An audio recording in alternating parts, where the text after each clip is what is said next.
Sir photo తెచ్చుకుంటే కొంచెం కొంచెం చూడండి.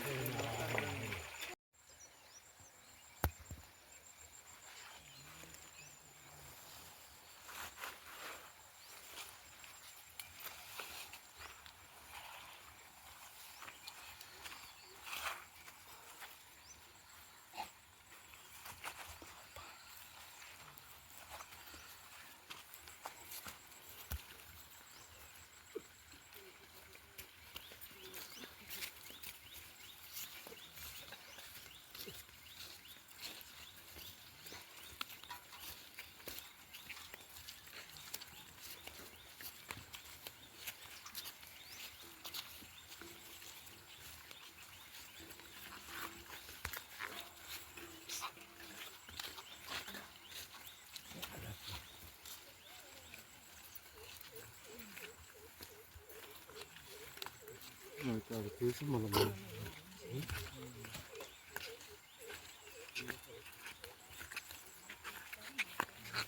గారు మాకు మంచినీళ్ళు ఇవ్వండి. మహాప్రభు పవన్ కళ్యాణ్ గారు మా గ్రామాలకు మంచినీళ్ళ సౌకర్యం కల్పించండి. మహాప్రభు పవన్ కళ్యాణ్ గారు మా గ్రామాలకు మంచినీళ్ళ సౌకర్యం కల్పించండి. మహాప్రభు పవన్ కళ్యాణ్ గారు మా గ్రామాలకు మంచినీళ్ళు ఇవ్వాలి. మహాప్రభు చంద్రబాబు నాయుడు గారు మా గ్రామాలకు మంచినీళ్ళు ఇవ్వండి. అమ్మ జిల్లా కలెక్టర్ అమ్మ మా గ్రామాలకు మంచినీళ్ళ సౌకర్యం కల్పించండి. జిల్లా కలెక్టర్ గారు మా గ్రామాలకు మంచినీళ్ళ సౌకర్యం కల్పించండి. జిల్లా కలెక్టర్ గారు మా గ్రామాలకు మంచినీళ్ళ సౌకర్యం కల్పించాలి.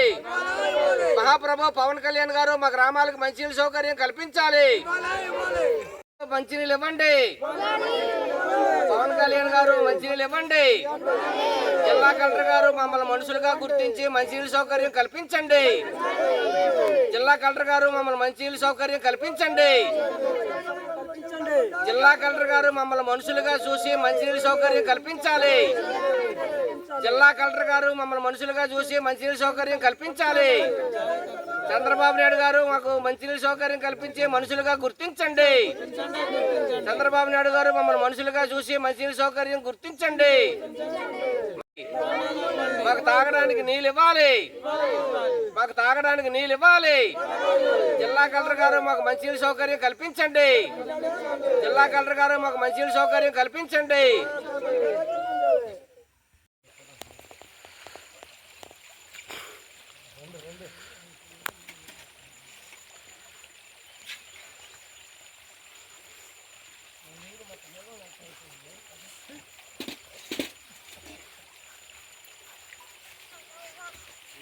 ఇప్పుడు ఇంటికి పోతే ముంచండి. మొత్తం ఇంటికి పోతే ముంచుడు.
లక్ష్మి మా గ్రామం మద్నగరు, మా పంచాయతీ సింతలపూడి, మండలం దేవగపల్లి.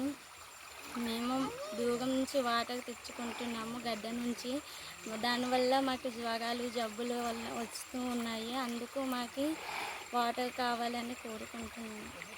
మామిడి సీత, మా పంచాయతీ చింతలపూడు, మా గ్రామం పేరు మద్నగరు. మాకు మంచినీళ్ళు ప్రాబ్లం ఉంది. ఈ నీళ్లు తాగటం వల్ల జబ్బులు జగలు వస్తున్నాయి. చాలా దూరం నుంచి నీళ్లు తెచ్చుకుంటున్నాం ఇంటికి. మాకు ప్రభుత్వం మంచినీళ్ళు ఇప్పిస్తారని పూర్తిగా కోరుకుంటున్నాము. అనకాపల్లి జిల్లా దేవరాపల్లి మండలం చింతలపూడి పంచాయతీలో మదనగరు గ్రామానికి సంబంధించినటువంటి ఆదివాసీ గిరిజనులు వాళ్ళ తాతల తండ్రుల నుండి ఇక్కడ నివసిస్తూ ఉన్నారు. వీళ్ళకి తాగడానికి నీళ్ళు లేవు, మమ్మల్ని మనుషులుగా గుర్తించండి, మాకు మంచినీళ్ళు సౌకర్యం కల్పించండి మహాప్రభు అని చెప్పేసి ఇక్కడ చిన్నపిల్లలతో సహా గిరిజనులందరూ కూడా నిరసన తెలియజేయడం జరుగుతూ ఉంది. దీని మీద వెంటనే ప్రభుత్వం స్పందించి, జిల్లా కలెక్టర్ గారు స్పందించి, వేసవికాలం చాలా తీవ్రంగా ఉంది, గడ్డలు ఆరిపోతూ ఉన్నాయి, చిన్న ఓటనీటిలోనే నీళ్లు తాగి వీళ్ళు జీవనం సాగించి వీళ్ళు అనారోగ్యాలు పాలైపోయి తీవ్రమైనటువంటి ఇబ్బందులు పడినటువంటి పరిస్థితి ఈరోజు ఉంది. వీళ్ళు తినడానికి ఇక్కడ చూస్తే కనీసం పంటలు కూడా సక్రమంగా పండే పరిస్థితి లేదు, తినడానికి తిండి లేదు. ఈ సంవత్సరం జీడి తోటలన్నీ కూడా పూర్తిగా పోయే ఎలా బతకాలని చెప్పేసి వీళ్ళు మొన్నే వలస కార్మికులుగా ఇక్కడికి వచ్చారు. వీళ్ళందరికీ ఉపాధి పనులు కూడా సక్రమంగా చెప్పట్లేదు. ఉపాధి పనులైనా మాకు పనులు కల్పించండి అని చెప్పేసి రెండు చేతులు ఎట్టి జోడించి చిన్నపిల్లల సహా ఏడుస్తూ ఉన్నారు. జిల్లా కలెక్టర్ గారు వెంటనే స్పందించండి. పవన్ కళ్యాణ్ గారు మీరు ఎక్కడ ఏసీ రూముల్లో కూర్చొని అడవి తల్లి బాట పడడం కాదు, ఇలాంటి గ్రామాలు సందర్శించండి, ఈ గ్రామాలను చూడండి, మీరు చూసి వీళ్ళకి మంచినీళ్ళ సౌకర్యం కల్పించండి అని చెప్పేసి మేము అడుగుతూ ఉన్నాం.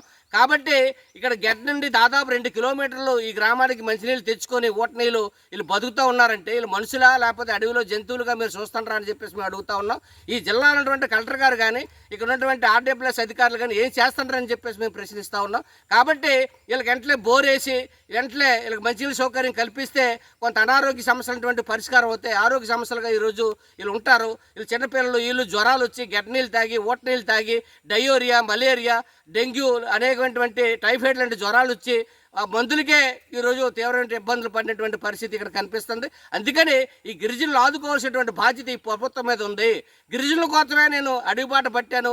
నేను జనసేన పార్టీని ఆవిర్భావం కూడా నేను గిరిజనులనే జరుపుకుంటాను గొప్పలు చెప్పుకున్న పవన్ కళ్యాణ్ గారు ఈరోజు గిరిజన గ్రామాలను గుర్తించకపోవడం దుర్మార్గం, అన్యాయం, ఘోరం, నేరం. కాబట్టి ఇటువంటి గ్రామాల మీద వెంటనే స్పందించి యుద్ధ ప్రాతిపదిక మీద ఈ గిరిజన గ్రామాలకి మంచినీళ్ళ సౌకర్యం కల్పించి వెంటనే ట్యాంకర్ల ద్వారా ముందు నీళ్ళు అందించి వెంటనే బోరేసి వెంటనే రిగ్గి ఇక్కడ పంపించి వెంటనే వీళ్ళకి మంచినీళ్ళ సౌకర్యం కల్పించకపోతే మేము ఈ గిరిజనుల తరపున ఉండి నిలబడి పోరాడి వచ్చి నెల 2వ తారీఖున జిల్లా కలెక్టర్ ఆఫీస్ దగ్గర పెద్ద ఎత్తున వీళ్ళందరినీ తీసుకొస్తే జిల్లా కలెక్టర్ గారు అక్కడ సమాధానం చెప్పాల్సి వస్తుంది.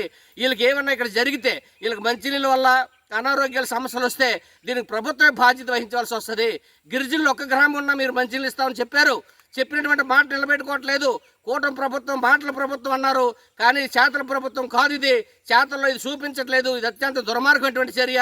కాబట్టి వెంటనే వీళ్ళందరూ కూడా మంచినీళ్ళ సౌకర్యం కల్పించి గిరిజనులు ఆదుకోవడం ద్వారా మీ ప్రభుత్వానికి మనుగడ ఉంటుంది, లేకపోతే పతనం అయిపోతాయి, గిరిజనులకు అన్యాయం చేసిన వాళ్ళు అవుతారు. కాబట్టి దీన్ని అర్థం చేసుకొని వెంటనే గిరిజన గ్రామాలకి మంచినీళ్ళ సౌకర్యం కల్పించాలని చెప్పేసి మదనగోరు గిరిజనుల తరపున నేను సిపిఎం పార్టీగా ఈ ప్రభుత్వాన్ని అధికారులు డిమాండ్ చేస్తూ ఉన్నాను.